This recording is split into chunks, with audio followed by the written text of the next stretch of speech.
Assalamualaikum warahmatullahi wabarakatuh. Halo teman-teman, perkenalkan saya Nur Aini dengan NPM 20210202012.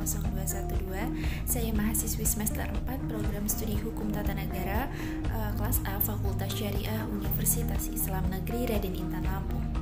Pada video ini saya akan membahas mengenai sumber hukum Islam untuk memenuhi tugas mata kuliah Filsafat Hukum Islam dengan dosen pengampu Bapak Hervin Yoki Pradikta MHI.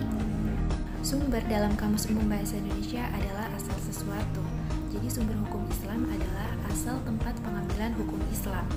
Dalam kepustakaan hukum Islam, sumber hukum Islam sering diartikan dengan dalil hukum Islam. Nah, dalil sendiri secara bahasa berarti petunjuk terhadap sesuatu, baik itu konkret maupun yang abstrak, baik itu petunjuk kepada kebaikan maupun petunjuk kepada keburukan. Dalil hukum Islam dapat kita ketahui dari sumber-sumber yang digunakan dalam hukum Islam. Nah, penjelasannya ada pada video berikut ini. Al-Quran berkedudukan sebagai sumber pertama dan utama dalam hukum Islam. Kedudukan ini mengharuskan umat Islam memahami pesan-pesan yang dikandungnya untuk dilaksanakan dalam kehidupan. Hal tersebut juga diperlukan sebagai upaya mengatur perilaku manusia, baik yang berhubungan dengan manusia ataupun makhluk yang lainnya secara horizontal. Demikian pula seluruh persoalan yang berkaitan dengan hukum. Meski dicari jawabannya terlebih dahulu dari petunjuk yang terkandung di dalam Al-Quran. Kemaslahatan hidup manusia di dunia dan di akhirat diyakini dapat diperoleh jika manusia melandaskan perilaku hidup mereka pada petunjuk Al-Quran. Argumentasinya menyatakan bahwa Al-Quran sebagai sumber dan dalil pertama dan utama ditemukan dalam penjelasan Al-Quran sendiri pada sejumlah ayatnya. Lebih dari 30 kali ditemukan perintah mematuhi Allah dalam Al-Quran. Bahkan meninggalkan aturan yang disebutkan Al-Quran akan membawa akibat meningkatnya kejahatan yang dilakukan manusia. Al-Quran secara redaksional dan makna yang dikandungnya bersifat qat'iyul wujud. Maksudnya adalah lafaz Al-Quran dan pesan yang dikandungnya terjamin keautentikan dan otoritas kebenarannya. Keautentikan itu terjamin karena transformasi periwayatannya secara keseluruhan mencapai tingkat mutawatir. Selain itu, jaminan keaslian Al-Quran mendapat intervensi langsung dari pemiliknya, Allah Subhanahu wa Ta'ala. Al-Quran sebagai sumber utama dan yang paling utama dari hukum Islam yang bersifat global yang membutuhkan penjelasan secara operasional. Nabi Muhammad SAW sebagai penyampai ajaran Al-Quran diberi otoritas oleh Tuhan untuk menjelaskan lebih lanjut apa yang telah diwahyukan kepadanya. Dengan demikian, Al-Sunnah baik dalam bentuk perkataan, perbuatan maupun dalam bentuk takrir berkedudukan sebagai sumber kedua setelah Al-Quran.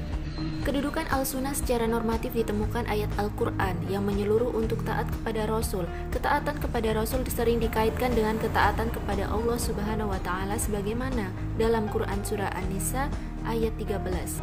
Artinya, hukum-hukum tersebut itu adalah ketentuan-ketentuan dari Allah. Barang siapa taat kepada Allah dan Rasul-Nya, niscaya Allah memasukkannya ke dalam surga. Al-Quran sering menetapkan beriman kepada Rasul sama dengan kewajiban beriman kepada Allah Subhanahu wa Ta'ala. Disebutkan dalam surah Al-A'raf ayat 158. Penegasan Al-Quran juga menyebutkan bahwa perbuatan Rasul berdasarkan wahyu yang diturunkan kepadanya, seperti yang disebutkan dalam Quran surah An-Najm ayat 3, artinya dan tidaklah diucapkannya itu Al-Quran menurut kemauan hawa nafsunya. Pengertian akal. Akal menurut Al-Quran lebih khususnya menurut pengertian pra-Islam yaitu bahwa memerhatikan alam sekitarnya dengan otak, yang dimana otak adalah organ tubuh akal. Artinya akal itu sendiri terdapat di dalam otak seseorang yang digunakan untuk berpikir dan berdasarkan pemikiran itu maka lahirlah sebuah ide atau gagasan mengenai suatu masalah yang dipikirkan. Sebagaimana telah kita ketahui bahwa Allah Subhanahu wa Ta'ala menciptakan manusia berbeda berdasarkan akalnya dengan makhluk hidup lainnya seperti hewan dan tumbuhan. Berdasarkan perspektif Islam, peran akal dibagi menjadi dua, yaitu 1. Memahami nilai-nilai ajaran agama. Apabila ada doktrin yang kurang jelas, akal akan merumuskan pelaksanaannya. Adapun ketika sebuah doktrin agama memiliki nilai-nilai sosial, akan bertugas menerjemahkan dalam konteks kehidupan kekinian, bukan untuk mengubah doktrin, melainkan menemukan pelaksanaan doktrin. 2. Akal bertugas memilih dan menyeleksi doktrin agama. Terkadang ada doktrin yang temporer, madaniyah, dan doktrin agama yang selalu kontemporer, makiyah. Terkait hal ini akan bertugas untuk memilih kemungkinan terbaik pelaksanaannya. Proyeksi Definisi ijtihad.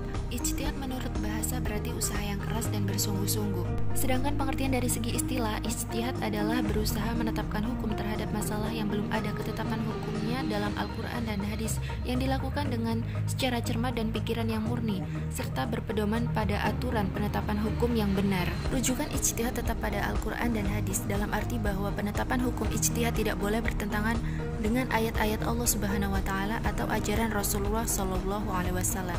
Orang-orang yang berijtihad disebut dengan mujtahid. Antara mujtahid yang satu dengan yang lainnya dalam menetapkan perkara yang belum ada ketentuan hukumnya dalam Al-Qur'an mungkin akan berbeda dalam memberikan penetapan hukum.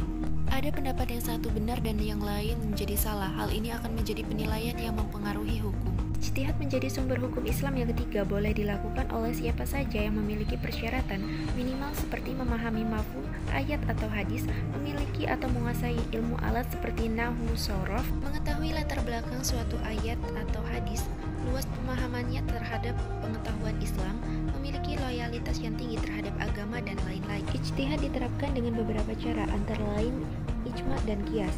Ijma adalah kesepakatan para mujtahid pada suatu masa setelah Rasulullah wafat terhadap suatu masalah. Sedangkan qiyas adalah menetapkan hukum dengan cara menghubungkan suatu perkara yang sudah ada ketetapan hukumnya terhadap masalah lain yang dihadapi dan belum ada ketetapan hukumnya, sedang antara keduanya sama-sama memiliki sebab yang bisa disepadankan.